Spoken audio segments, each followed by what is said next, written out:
Okay, we will resume.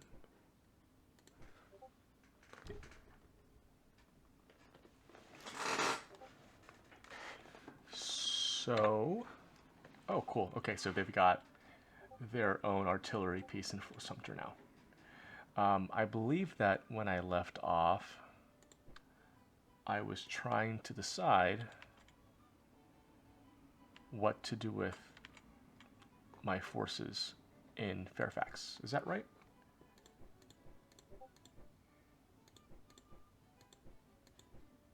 Okay.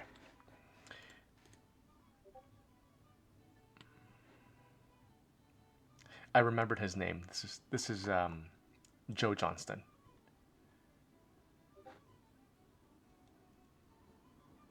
I don't know. Is this Leonidas Polk? I don't remember. But he's already in Clarksburg, and um, he can readily take Morgantown, which has a supply depot. And I don't want that, because with the supply depot, he can then project power and potentially take Wheeling and threaten the heart of Pennsylvania and Ohio. So I think that I've got to move some troops here to prevent him from moving forward. Okay. Yeah, I believe that this is the start of a turn. So let me look out west first. Okay, we are still building the depot here, and we've got another supply train created here. Okay, that's good. We still can't move other units out here. And if my memory serves, I believe that at some point there will be an event that will permit me to, but rather, there will be an event that spawns an army in California, and I will be able to move that army through to West Texas eventually. Okay, this person is a native. Great. Okay. What's next?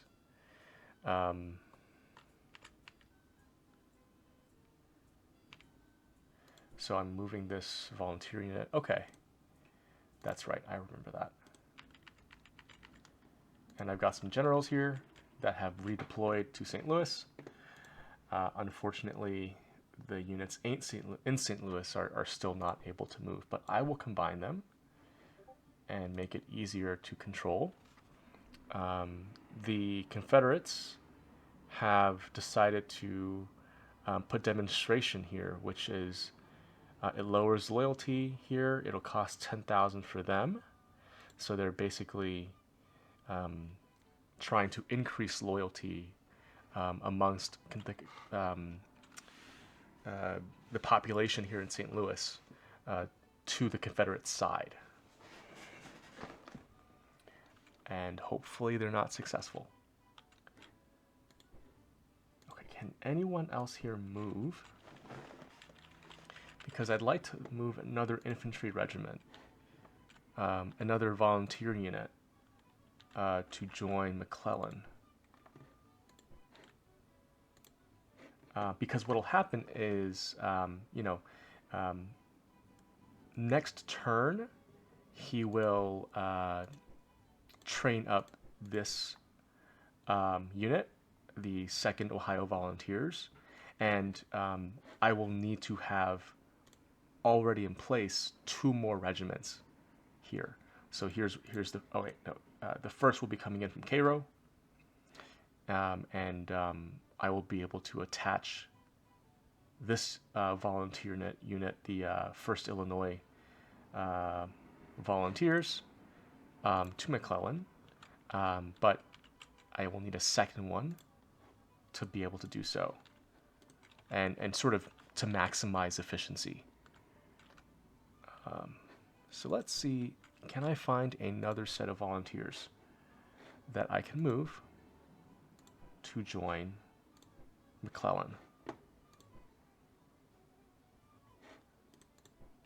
Here are the Marines.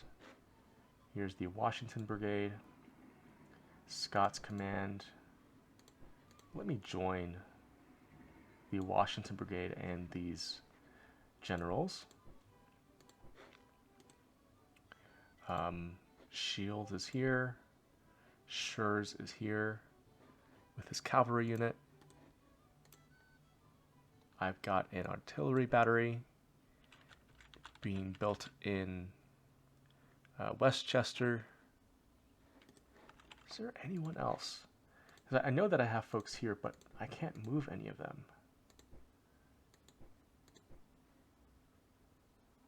Huh. Okay. It looks like I don't have another unit that I can move to join McClellan and have him train up, which is unfortunate because we will not be able to maximize his benefits or his trait of training folks up. Okay, that's fine. You know, we can't be the most efficient army in the world. We are still learning how to do that. All right, is there anything that I haven't read here? No, I've read these three. Let's see what else is going on here. Okay, great. Okay, this is movement. Oh, yes, my cavalry have moved in Texas. Strategic redeployment. Okay, great. Oh, it also tells me, you see here that, you know, the Marines in Annapolis are active, so that, you know, it means I can move them, as well as all of these gunboats and other ships out at sea. So I can move them now, so I will have to remember to do so before ending my turn. Okay, I think I've read that. Okay, we've taken Fort Worth, captured some supplies and ammunition. We've also taken Tyler. Both of these places are in Texas, taken by troops loyal to Sam Houston. We've repaired the rail line in Baltimore, which is fantastic. It only took one turn for these volunteers here in Baltimore to do so, which is great. And do we have anything else? Okay, an attempt to perform the decision of suspending habeas corpus in Queens was unsuccessful. That's unfortunate. Okay, in St. Louis, they're known for requisitions and even tools in Natchez. Mississippi. Okay, and then it provides an overview of the amount of supplies and income that I received from our shipping lanes. That is helpful. So what I want to do first is, what do I want to do first? Okay, yes. Do I have new decision cards? Okay, I do. I have one habeas corpus, and I think that I want to try again in Queens, because I think it's important to get their loyalty up to over 80%, and increase the productivity of the factories there. I don't think anything else is important right now. Requisitions. Okay, yeah, I don't think that I need to do anything else at the moment. Okay, what else? I'm just gonna roll through here. Wow. This box here models the replacements that I need to have to continue to build up my forces, because all of these troops spawned in Virginia, and most of them, or rather all of them, are not at full strength. This screen here is telling me that I need 283 pips, I guess, hits, to fully replace all of the, or rather fully man all of the brigades that were just formed in Virginia, and all of the recruitment that I did last turn. I think first I would like to look at my ships and see if I can move any, and whether I even should move any. I think that some folks down in these shipping lanes are free to move. I think I'll have Admiral Palmer stay here to protect these merchant ships in the shipping lanes. And okay, this flotilla will stay to block the Atlantic ports. Can I move any of these here? Okay, so I can move the Gulf Squadron. This is the USS Brooklyn. It is a steam frigate. I think I will move this to, and I'm clicking and dragging. I'm going to move this over to the Gulf Blockade. And it'll take 6 days to do so. So it'll get there in the next turn. This ship is docked at Fort Pickens in Florida. And it can move. It's the USS St. Louis, but it's missing one ship. So I think I will let it stay there. Because I don't need ships out here right now, right?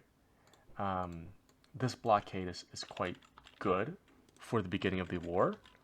And I don't need, the St. Louis to immediately come and join them to bring the blockade efficiency up.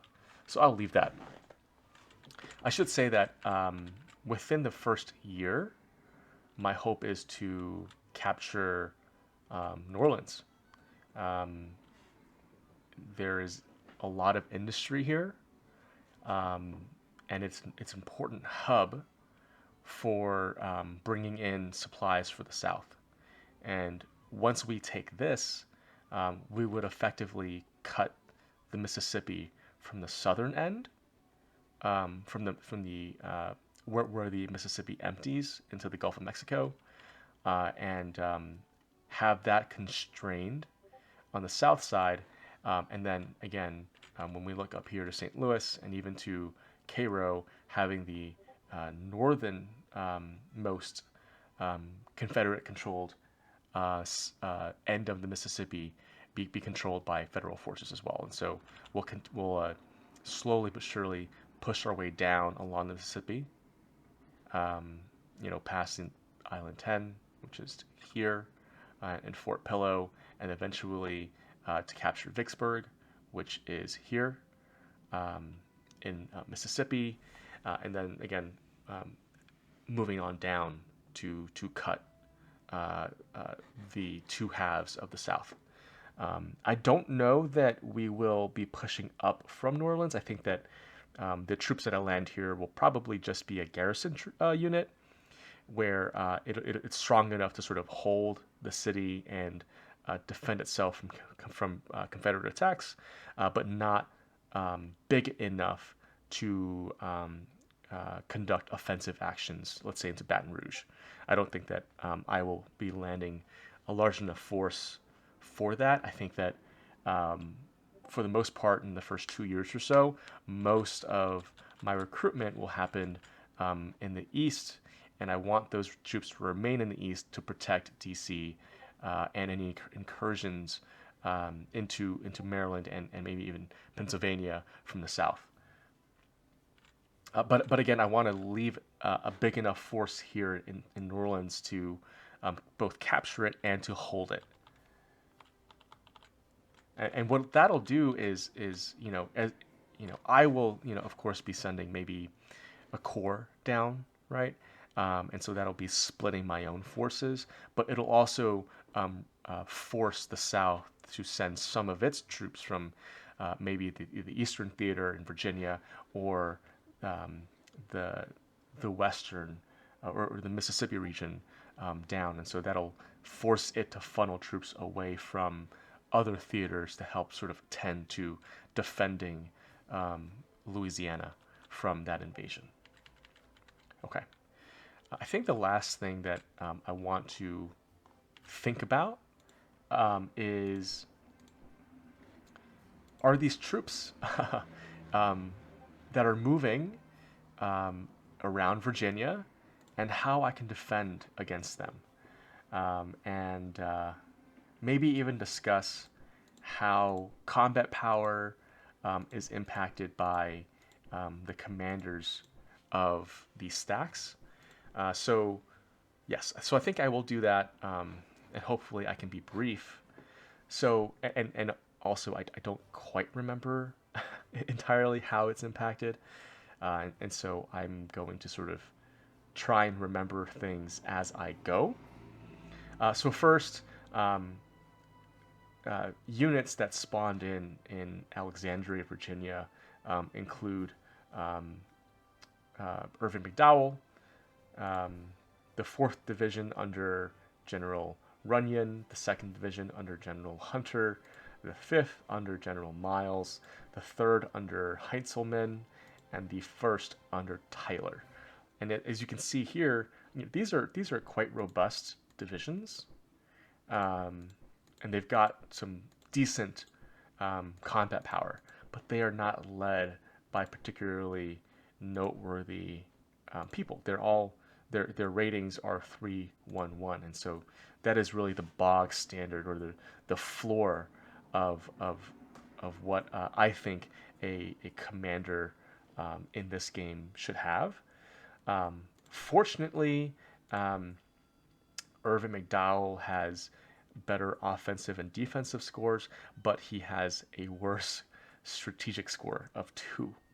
Um, and this is probably the case because it's trying to model his performance at the Battle of First Manassas, where he tried to move on Manassas Junction, and try and sort of have his forces coalesce around uh, um, this attack, but failing to do so because of, again, just historical lessons that needed to be learned by the U.S. Army back in 61, early 61, and the need for better communication, for better planning, for the acceptance of commanders to the realization that a plan on paper may look great, but they have to be executed by people who know what they're doing, and know how to command divisions. And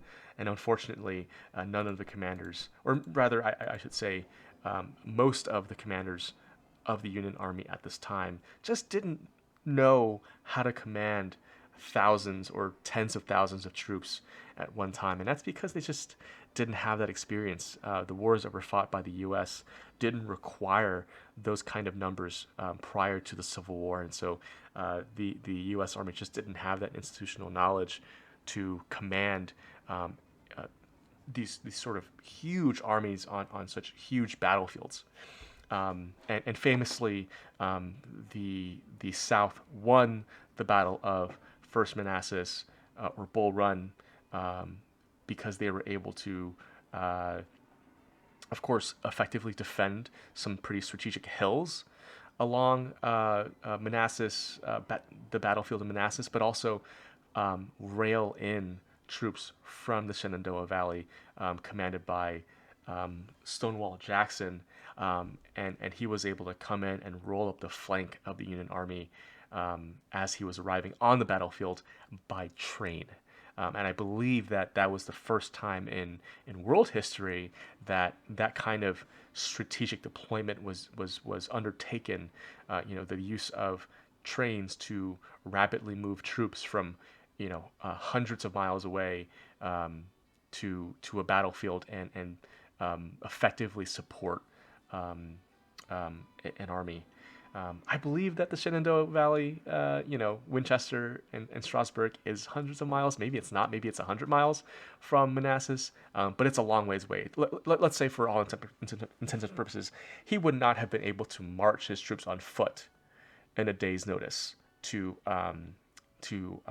support the Confederate army at Manassas. With that said, um, um, I think that I want to just talk about how command and control and how these commanders and their abilities dictate the combat power of the units under their command. So I'm going to just bring sort of separate out all of these units so that we kind of have a better sort of image of what we're looking at. So let's pull you out. Okay, so we have 6 separate stacks of units that are commanded by different generals, right? And that's kind of historically how it played out back in '61, where you had, of course, Irving McDowell in overall command of these 5 divisions, but these 5 divisions failed to work in a cohesive unit, and so when they moved from Alexandria to attack Manassas, they came in near piecemeal um, um,